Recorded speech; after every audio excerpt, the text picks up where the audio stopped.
उसने कुछ कहा नहीं, बस देखा। ना चेहरे पे कोई शिकन, ना आंखों में कोई डर, सिर्फ एक खामोश, खाली चेहरा। तो आज बात होगी पोकर फेस की, एक ऐसी कला की जो शब्दों से नहीं बल्कि खामोशी से खिली जाती है। ये सिर्फ एक एक्सप्रेशन नहीं है, ये कंट्रोल का एक बहुत ही पावरफुल, साइलेंट हथियार है।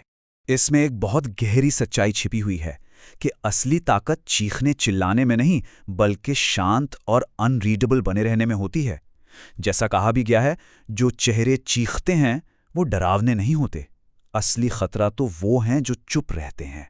और इसके दो सबसे जबरदस्त उदाहरणों की बात करें तो एक तरफ है अयानो कोजी कियोता का, जो अपनी खामोशी को एक ढाल और एक भाषा की तरह इस्तेमाल करके पूरे सिस्टम को ही तोड़ देता है।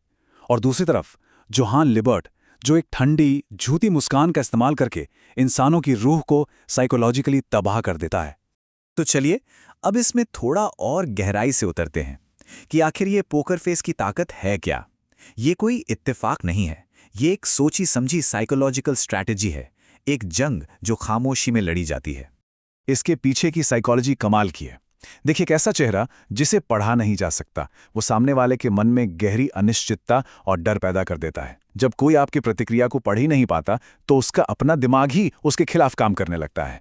आप कुछ नहीं करते, फिर भी कंट्रोल आपके हाथ में होता है।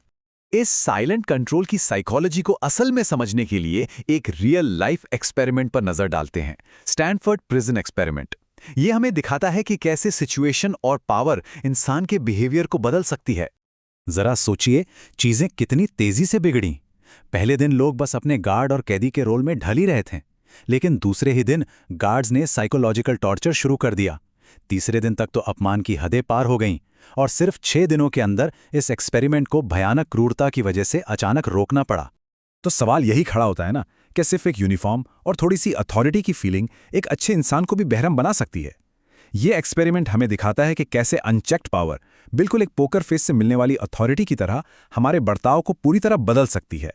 अब आते हैं इसके पीछे की साइंस पर, कि आखिर दिमाग के अंदर ऐसा क्या होता है। अब हम साइकोलॉजी से निकलकर हार्ड साइंस की तरफ जा रहे हैं कि कैसे एक पोकर फेस मेंटेन करना हमारे ब्रेन के फंक्शन को फिजिकली बदल देता है। यहाँ एक बहुत ही दिलचस्प साइंटिफिक थियरी है, फेशियल फीडबैक हाइपोथेसिस। ये थियरी कहती है कि हमारे चेहरे के एक्सप्रेशंस सीधे सीधे हमारे इमोशनल एक्सपीरियंस को बदल सकते हैं। मतलब अगर आप एक शांत चेहरा बनाए रखते हैं तो आपका दिमाग भी शांत रहने के लिए सिग्नल भेजने लगता है। तो दिमाग के अंदर असल में चल क्या रहा होता है? 3 बड़ी चीजें होती हैं। पहला, एमिगडाला, जो हमारा इमोशनल सेंटर है, वो शांत हो जाता है। इससे हम इमोशनल होकर रिएक्ट करने के बजाय शांति से सिचुएशन को ऑब्जर्व कर पाते हैं। दूसरा, प्रीफ्रंटल कॉर्टेक्स, यानी हमारा लॉजिक सेंटर ज्यादा एक्टिव हो जाता है, जिससे हमारी स्ट्रेटेजिक थिंकिंग और तेज हो जाती है। और तीसरा, हमारे मिरर न्यूरॉन्स ब्लॉक हो जाते हैं। ये वही न्यूरॉन्स हैं जो हमें दूसरों के इमोशंस को देखकर उन्हें महसूस करने में मदद करते हैं। इनके ब्लॉक होने से सामने वाला हमें पढ़ नहीं पाता और कंफ्यूज हो जाता है। तो सवाल यह है कि ये मास्क बनता कैसे है? देखिए, ये सिर्फ एक्टिंग नहीं है, ये इमोशनल कंट्रोल का एक अनुशासन है, एक स्किल है जिसे सीखा जा सकता है। और हाँ, इस बात के पक्के सबूत भी हैं। हार्वर्ड के एक बिहेवियरल टेस्ट में पता चला कि जिन लोगों को न्यूट्रल एक्सप्रेशन बनाए रखने की ट्रेनिंग दी गई थी, उन्होंने मुश्किल नेगोशिएशंस में कहीं ज्यादा बेहतर परफॉर्म किया। मतलब सीधा सा हिसाब है, इमोशंस पे कंट्रोल मतलब सिचुएशन पे कंट्रोल। तो इस कला को मास्टर करने के लिए क्या करना पड़ता है? ये पूरी एक प्रोसेस है। शुरुआत होती है माइक्रो एक्सप्रेशंस, यानी चेहरे पर पल भर के लिए आने वाले भावों को कंट्रोल करने से। फिर अपनी नजरों को स्थिर रखना होता है। साथ ही बॉडी मूवमेंट कम से कम रखना जरूरी है, क्योंकि स्थिरता ही पावर दिखाती है। इसके बाद अपनी आवाज के उतार चढ़ाव को कंट्रोल करना होता है। और सबसे जरूरी, मेडिटेशन जैसी तकनीकों से अपने अंदर के इमोशंस को मैनेज करना होता है। ये सिर्फ बाहरी नहीं बल्कि एक अंदरूनी प्रैक्टिस भी है। तो सबसे बड़ी बात, सबसे बड़ा टेक अवे क्या है?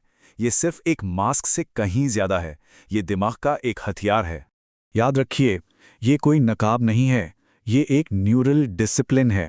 एक सच्चा पोकर फेस मेंटल ट्रेनिंग का वो लेवल है जो स्ट्रेस के प्रति आपके दिमाग के रिएक्शन को ही रीवायर कर देता है। तो आखिर में पोकर फेस है क्या? ये मैनिपुलेशन के खिलाफ एक ढाल है, मुश्किल हालात में सर्वाइव करने की स्ट्रैटेजी है और सिचुएशन पर कंट्रोल पाने का एक जबरदस्त टूल है। सीधे शब्दों में कहें तो ये एक खामोश लेकिन बेहद घातक मेंटल वेपन सिस्टम है। तो चलिए इसे इस एक विचार के साथ खत्म करते हैं। अगर एक चेहरा एक हथियार हो सकता है, तो कौन महफूज है जब हर कोई खामोशी से लैस हो?